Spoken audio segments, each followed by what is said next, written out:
প্ৰধান হাগ্ৰামা মহিলাৰী ডাঙৰীয়া ইতিমধ্যে কৰি ৰাখিছে তেখেতে NOC দি ৰাখিছে ST ক্ষেত্ৰত তেওঁৰ কোনো আপত্তি নাই বা এক্সিষ্টিং ট্ৰাইবেলসকলৰ ক্ষতি নোহোৱাকৈ ST হ'ব লাগে আমাৰো সেই একে মত আমাৰ দলৰ নেতাই যি কথা কৈছে এক্সিষ্টিং ট্ৰাইবেলসকলৰ ক্ষতি নোহোৱাকৈ আমাক জনজাতিকৰণ লাগে জনজাতিকৰণ হ'ব লাগে জনজাতিকৰণ আমাৰ মৌলিক অধিকাৰ खुलुमबाय बयखौबो फिन खनसे गोदान भिडिअ बरायबाय लोगोफोर बे समाव नोंथांमोननि गेजेराव जोबोद इम्पर्टेन्ट माखासे गोनांथार बाथ्रा सावरायनो थाखाय नैबे भिडिअखौ लाबोनाय जालायबाय नोंथांमोना भिडिअखौ जोबजासे थारैनो थांनाय आसाम एसेम्बलि इलेक्शनाव जाय बावखुंग्रि समष्टिनिफ्राय रुपम राय जायखौ राजबंशी हारिनिफ्राय केन्डिडेट होनानै BPFनि बा NDA हिसाबै बिथांमोना देरहासार खालामबाय दा मेनलि बेवहाय जाय रुपम रायखौ जायखौ राजबंशी समाजारिफोर दङ बिथांमोना गोबांथार 100आव 100% भट होनानै रुपम रायखौ देरहासार होदों बेखौ जोङो मोनथिनो मोनो आरो बिथांमोना रुपम रायनि अनगायै गुबुन दोलोनो UPPL जा कंग्रेस जा आरो गुबुन दोलोनो बिथांमोना जायखौ राजबंशी हारिनि समाजारिफोर बिथांमोना रावनोबो भट होआखै खालि रुपम रायनो भट होदों मानोना बिथांमोननि थांखिया मोनसे आरो बे थांखिखौ लानानैनो दिनै रुपम राय बिथाङा रोखा रोखा फोरमायना होबाय जे रुपम राय बावखुंग्रि कन्स्टिट्युएन्सियाव जाय रुपम राया देरहासारनायनि गुबै थांखिया मा आरो बिथांनि थांखिया मा हारिखौ लानानै मावनांगौनि थांखिया मा बेखौ दिनै रोखा रोखानो बिथाङा निउस पर्टेलनि गेजेरजों बा निउसनि गेजेरजों बिथाङा खौरां बिजोंनि गेजेरजों फोरमायनानै होदों नोंथांमोना नैबे भिडिअ क्लिपखौ ससे नायग्रो জনজাতিকৰণ লৈ পেলাই আপোনাৰ কিবা চিন্তা চৰ্চা আছে কাৰণ 5 গৰণ দিব লাগে চৰকাৰে এই বিষয়টোৰ ওপৰত কি ক'ব আপোনালোকে এটা কথা ক'ব বিচাৰিছোঁ 5 গৰাকী নহয় 10 গৰাকী এইবাৰ অসম বিধানসভাত কোচ ৰাজবংশী জনগোষ্ঠীৰ পৰা আপোনাৰ অবিভক্ত গোৱালপাৰা জিলাত 5 গৰাকীকে থাকিব গতিকে জনজাতিকৰণৰ ক্ষেত্ৰত ইতিমধ্যে আমাৰ দলৰ স্থিতি স্পষ্ট আমাৰ সকলোৰে শ্ৰদ্ধাৰ BTC প্ৰধান হাগ্ৰামা মহিলাৰী ডাঙৰীয়া ইতিমধ্যে কৰি ৰাখিছে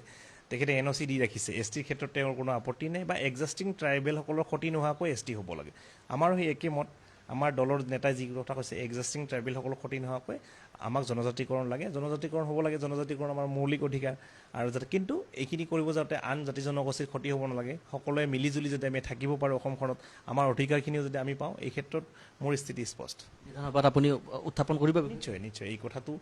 আমাৰ BPF প্ৰধান হাগ্ৰামা মহিলাৰীয়ে যিটো কথা কৈছে যে এক্সিষ্টিং ট্ৰাইবেলসকলৰ ক্ষতি নোহোৱাকৈ আমাৰ জনজাতিকৰণ হ'ব লাগে আৰু এই ক্ষেত্ৰত মই বিধানসভাত যিখিনি কথা ক'ব লাগে মই ক'ম কাৰণ এই অঞ্চলৰ প্ৰতিটো শ্ৰেণীৰ ৰাইজৰ সামগ্ৰিকভাৱে উন্নয়ন কৰাটো আমাৰ দায়িত্ব আৰু তাৰ লগে লগে কোচ ৰাজবংশী জনগোষ্ঠী যিহেতু মই এজন ল'ৰা গতিকে জনগোষ্ঠীটোৰ সামগ্ৰিক উন্নয়নৰ কাৰণে মই কাম কৰিব লাগিব আৰু এই ক্ষেত্ৰত BTC প্ৰধানগৰাকীয়েও যথেষ্ট কোচ ৰাজবংশী জনগোষ্ঠীৰ প্ৰতি তেখেতৰ মনোভাৱটো যথেষ্ট ভাল জনগোষ্ঠীটোৰ উত্তৰণৰ কাৰণে ইতিমধ্যে আপোনালোকে দেখিছে এগৰাকী EM দিছে এইবাৰ MLA এজন দিছে আকৌ আমাৰ জনগোষ্ঠীটোৰ যি বিশ্ব মহাবীৰ চিলাৰায় তেখেতৰ হেৰি কাৰণে পাৰ্ক বনাই আছে আপোনালোকে দেখিছে জনগোষ্ঠীটোৰ কাৰণে বিভিন্ন ঠাইত ভাল কাম কৰি আছে গতিকে আমাৰ জনগোষ্ঠীটোক আগবঢ়াই লৈ যোৱাৰ ক্ষেত্ৰত তেখেতৰ যথেষ্ট অৰিহণা আছে আৰু কাম কৰি আছে আৰু লগে লগে এই অঞ্চলত বসবাস কৰা বড়ো জনগোষ্ঠীৰ লগতে প্ৰতিটো শ্ৰেণীৰ ৰাইজৰ উন্নয়ন কৰাৰ কাৰণে তেখেতে আগ্ৰহী হৈ আছে আৰু ময়ো তেখেতৰ সৈনিক হিচাপে আগন্তুক দিনত এই অঞ্চলত বসবাস কৰা বাওখুঙুৰি অঞ্চলত বসবাস কৰা প্ৰতিটো শ্ৰেণীৰ ৰাইজক একেলগে মিলাই সামগ্ৰিক উন্নয়নভাৱে কাম কৰি যাম थारैनो नोंथांमोना बुजिबाय दा बेफोरबायदि ST बासाव जेरैहाय गोबां जोंनि नर्थ इस्टआवनो STखौ लानानै रैखाथि खालामनायनि जोङो सरसा जानाय बा आन्दोलन खालामनाय प्रटेस्ट खालामनाय जोङो नुगासिनो अरुणाचलावबो आरो मेघालयावबो गोबां माने मणिपुरावबो गोबां दावराव दावसि जालायगासिनो दङ STखौनो लानानै आरो कार्बि आंलंफोरावबो जोंनि आसामावबो दासिमबो STनि दावरा जागासिनो दङ जाय समाव दिनै नोंथांमोना नुदों जाय रुपम राय कोच राजबंशी हारि जाय बिथांमोनखौ जोङो जोंनि बर'नि आफादफोरा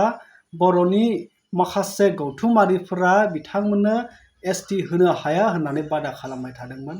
बा बिथांमोनना ST मोननायनि मर्यादा गैया बा गनायथि गैया दा बे बाथ्राखौ लानानै गोबां सरसा जाबाय आरो बिथांमोना गोबाव समनिफ्रायनो ST डिमान्ड खालामबाय थादोंमोन नाथाय जेब्ला रुपम राय बिथाङा बावखुंग्रि कन्स्टिट्युएन्सिनिफ्राय देरहासार जायो MLA हिसाबै बिथाङा गसंनो हायो बै साननिफ्रायनो माखासे कोच राजबंशी हारिनि फरायसा आफाद दैदेनगिरि समाज सिबियारिफोरा जे रुपम रायनि सायाव बिनि भरोसाखौ लानानै बिथांमोना मा फोरमायदों जे फैबाय थानाय जितु आसामाव एसेम्बलि जिरायगोन बिधान सभा जागोन बेवहाय जेनो जोंनि बा कोच राजबंशी हारिनि थाखाय ST डिमान्ड खालामनो हानाय गोहोखौ मोननांगौ आरो थारैनो कोच राजबंशी हारिया ST मर्यादाखौ मोननांगौ बे थांखिखौ लानानै बिथांमोना रोखा रोखा बुंदोंमोन आरो थिग बेबायदियैनो दिनै रुपम राय बिथाङा बुंबाय जे थांनाय जिथु 16आव 2016आव जिथु जोंनि बिटिसिनि दानि चिफ मानगोनां हाग्रामा महेश सार बिथाङा जिथु एनअसि हरनाय जिथु एक्जिस्टिं ट्राइबेलफोरा जेबो खहा जायालाबासिनो बा एसटि होनायाव जोंहा जेबो माने हेंथा गैया दा बे बाथ्राखौ लानानैनो नैबे रुपम राय बिथाङा फोरमायदों बा रायखांदों जिथु हाग्रामा महेश सार बिथाङा 2016आव जिथु सेन्ट्रेल गभर्नमेन्ट आरो स्टेट गभर्नमेन्टनो बिथाङा एनअसि हरदोंमोन ज नो अबजेक्शन सार्टिफिकेट जे जोंनि थाखानाय ट्राइबेल माहारिफोरा जेबो खहा जायालाबासिनो जाय मोनद' हारिया एसटि डिमान्ड खालामबाय थादों बिसोरनो एसटि डिमान्ड खालामनायाव एसटि होनायाव जोंहा जेबो बादा गैया बेयाव जेबो बुंनांगौ गैया खालि जोंनि एक्जिस्टिं ट्राइबेला जेबो खहा जानो मोननाय नङा होननानै बिथाङा बे बाथ्राखौ लानानै एनअसि हरनाय बेखौनो लानानै दिनै रुपम राय बिथाङा फोरमायदों जे जेरैबायदि हाग्रामा महेश सार बिथाङा एनअसि हरनानै दोनखादों थिग बेबायदिनो जों दा गासै आसाम एसेम्ब्लियाव जेतिया जथुमा जागोन बेवहाय गासै 10 जन एमएलएफोरा जेरै बोखावजायै गवालपारानिफ्राय साब्रा दा बेफोरबायदि गासै 10 जन जाय कच राजबंसि हारिनि एमएलएफोरा आवाज दैखांगोन बा एसटिखौ गनायथि होनायनि थाखाय जोङो खामानि मावगोन दिनै रुपम राय बिथाङा रोखा रोखा फोरमायबाय आरो जोंनि बिटिसिनिफ्रायबो बिथाङा जरदार हिसाबै बिपिएफ पार्टिखौ बिथाङा खावलायखागोन बिपिएफ पार्टिखौ बा बिपिएफनि जानानै बिथाङा बिपिएफखौ हाग्रामा महेश सार बिथांनि सायाव बिथाङा आपुथि खालामखागोन जे जों बेफोरबायदि खालाम जे जोंनि जनजाति जायफोरा जोंनि कच राजबंसि समाजारिफोरा नोंथांखौ सापर्ट होबाय अब्ला नोंथाङाबो जोंखौ सापर्ट होनांगोन दा बेफोरबायदिखौ बिथाङा रिकुवेस्ट खालामो हाग्रामा महेश सार बिथांनियाव दा बे बाथ्राखौ जोङो नैबे रुपम रायनि सायावनो जों रोखा रोखांबाय अब्ला जों साननानै नायदो फैबाय थानाय समाव थारैनो जुदि बिसोरबायदिया आरो एसेम्ब्लियाव डिमान्ड खालामबावोब्ला थारैनो बे दावरावा आरो जाबावनायनि चान्स दङ